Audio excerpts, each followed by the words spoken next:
Dear students, now today we are going to say mass percentage. Already we have seen mass percentage. Now we are going to say mole fraction, molarity and molality.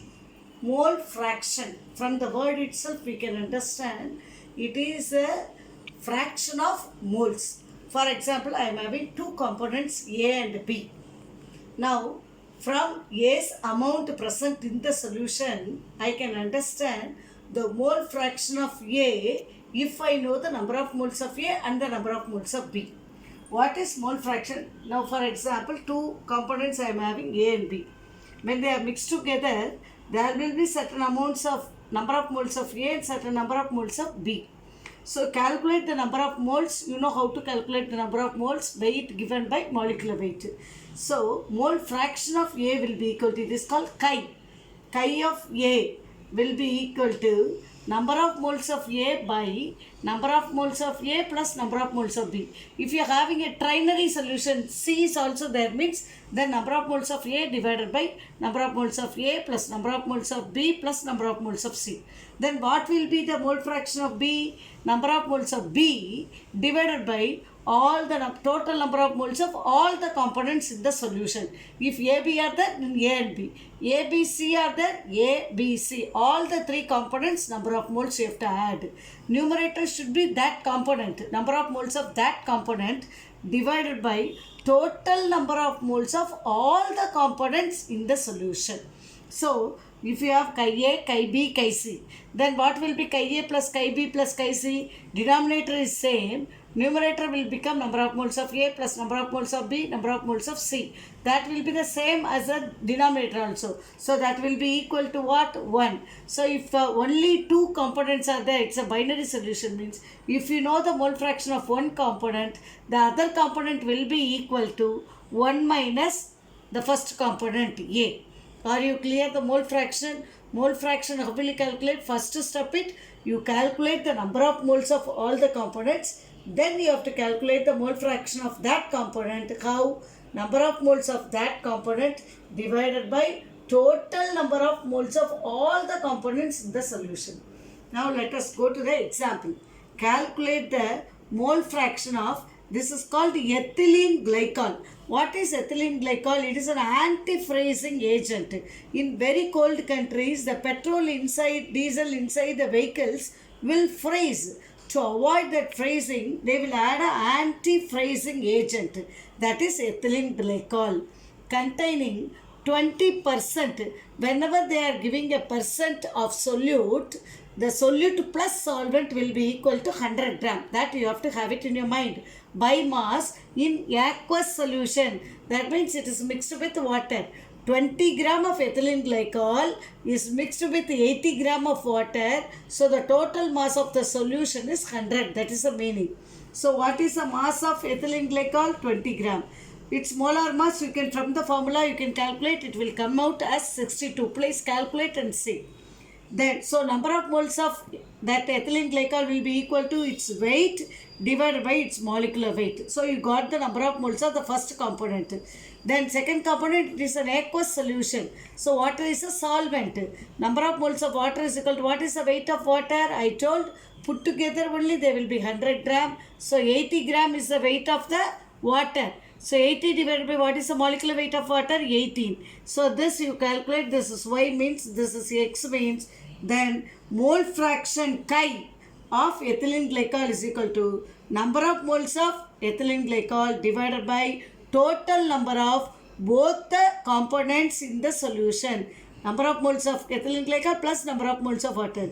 This is 20 by 62, that is X, divided by X, that is 20 by 62 plus 80 by 18. You calculate, that will come out as a mole fraction of ethylene glycol. What is the mole fraction of water? When you calculate mole fraction of ethylene glycol, 1 minus mole fraction of ethylene glycol will give you the mole fraction of water. Are you clear the mole fraction numericals? So try to do more numericals. You will be very clear with the mole fraction. Now let us go to molarity. What is molarity? I told it is capital M. What is molarity? It is number of moles of solute. I told there will be two components in the solution. One is solute, another one is solvent. most of the time the solute will be in less quantity, solvent will be in large quantity most of the time. It may in some numerical they will giving it the other way also. Most of the time solute will be in less quantity, solvent will be in large quantity.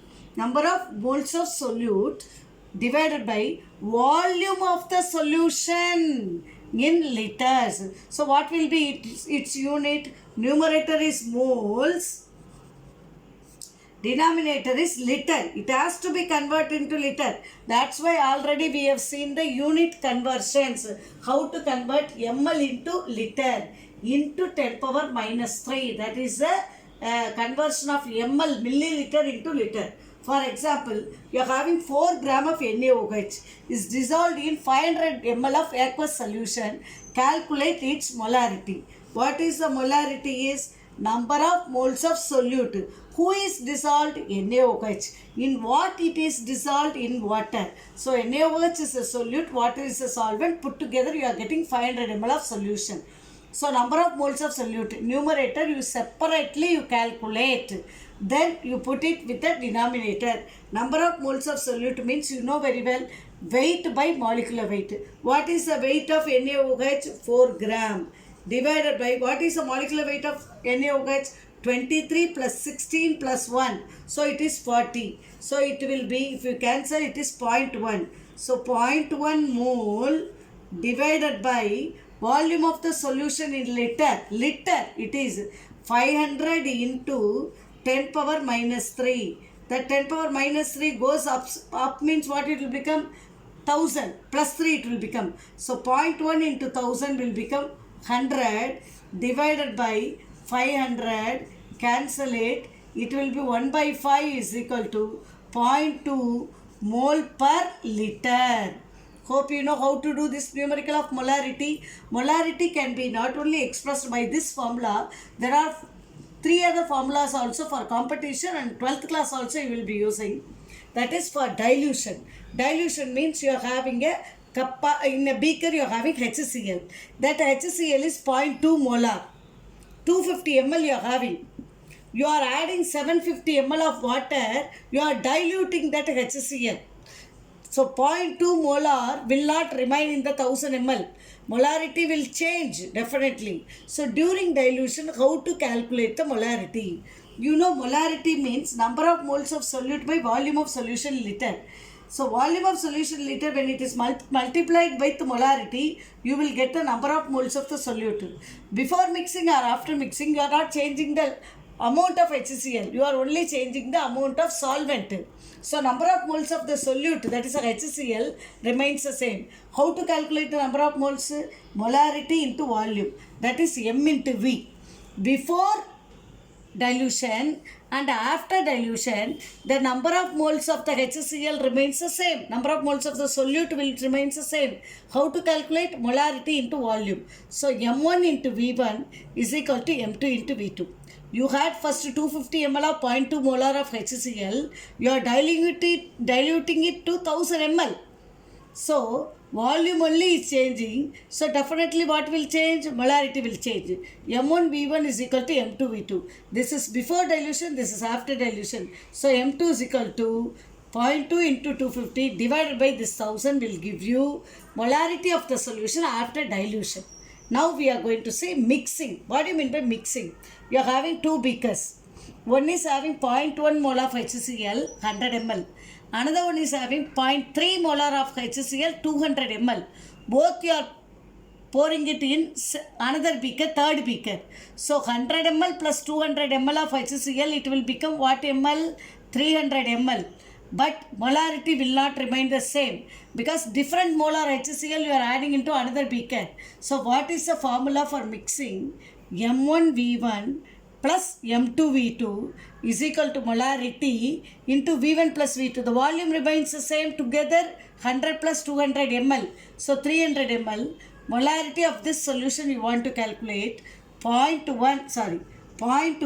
into 100 ml plus 0.3 into 200 ml. Everything I am keeping it in ml, so no problem at all. You solve it and you find out the molarity of the final solution we obtain by mixing of different molar, different volume solutions of the same type. HCl means HCl only, both beaker you have to mix and add it in the third beaker. Now another one, with mass percentage also we can calculate molarity. How is it? Molarity is equal to, if you know the mass percentage, which we have seen in the last video, into density into 10 divided by molar mass of the solute. For example, calculate the molarity of 20% of Ki, potassium iodide solution, having density 1.202 gram per ml. What is the percentage? 20. Density 1.202 gram per ml into 10 divided by molecular mass of solute. Potassium value 39 and I value you have to add, and you have to calculate the molar mass of the solute and substitute, you will get the molarity. Its unit will be always mole per liter. Now I have big question. Will this molarity affected by temperature or not? Yes, definitely it will be affected, because in the denominator you are having volume. What will happen to the volume if you increase the temperature? The volume of the solution will expand. So volume is directly proportional to temperature. We know V is directly proportional to temperature. In hot season, summer season, if you have a cycle, means cycle tube, sometimes it used to burst. Why it is bursting? Because when the temperature of the tar road is very high, it will transfer to the tire and into the tube. The gas inside, the air inside the tube will expand because of the temperature increases. So volume is expanding, volume is increasing because the temperature is increasing. So volume is directly proportional to the temperature. Temperature increases means volume increases. So what will happen to the molarity? Molarity decreases. Molarity and temperature, volume are inversely proportional. So temperature increases means volume increases, molarity decreases. Now let us go to molality. It is represented by a small m. This is represented by capital M. Here it is represented by small m. Numerator will be same for both of them. Number of moles of solute, here also number of moles of solute. Here volume of the solution in liter. Here numerator is solute, denominator is solvent. Weight of solvent in kg. So what will be the unit for this? Mole per kg. Now let us see one example. 2.5 gram of ethanoic acid is dissolved in 75 gram of benzene. So who is dissolved in what? Ethanoic acid is dissolved in benzene. Ethanoic acid is a solute, benzene is the solvent. So molality is equal to, you have to calculate the ethanoic acid's number of moles. 2.5 is the weight of ethanoic acid divided by its molecular, its formula is CH3COOH. So can you tell me the molecular weight? 2 carbon, so 24, 4 hydrogen, 4, 2 oxygen, 32. So it will come out as 60. So you can calculate, this is the number of moles of ethanoic acid, 2.5 divided by 60 into weight of solvent in kg. Weight of solvent in kg. 75 gram, it has to be converted into kg. Into 10 power minus 3, I told gram into kilogram. Unit conversions we have already studied in the previous topics of the lesson. So 10 power minus 3 goes up means it will go up as 10 power 3, and you can calculate this much mole per kg. So if you do more and more numericals, practice it, then only you will be very clear, because the same topics one more time we will be seeing in the solution chapter of 12th class. That's the second chapter of 12th class also you will be keenly seeing. So please practice more and more numericals. In this video I can help you how to do the numericals only. Practicing you have to do with a lot of involvement. Thank you very much.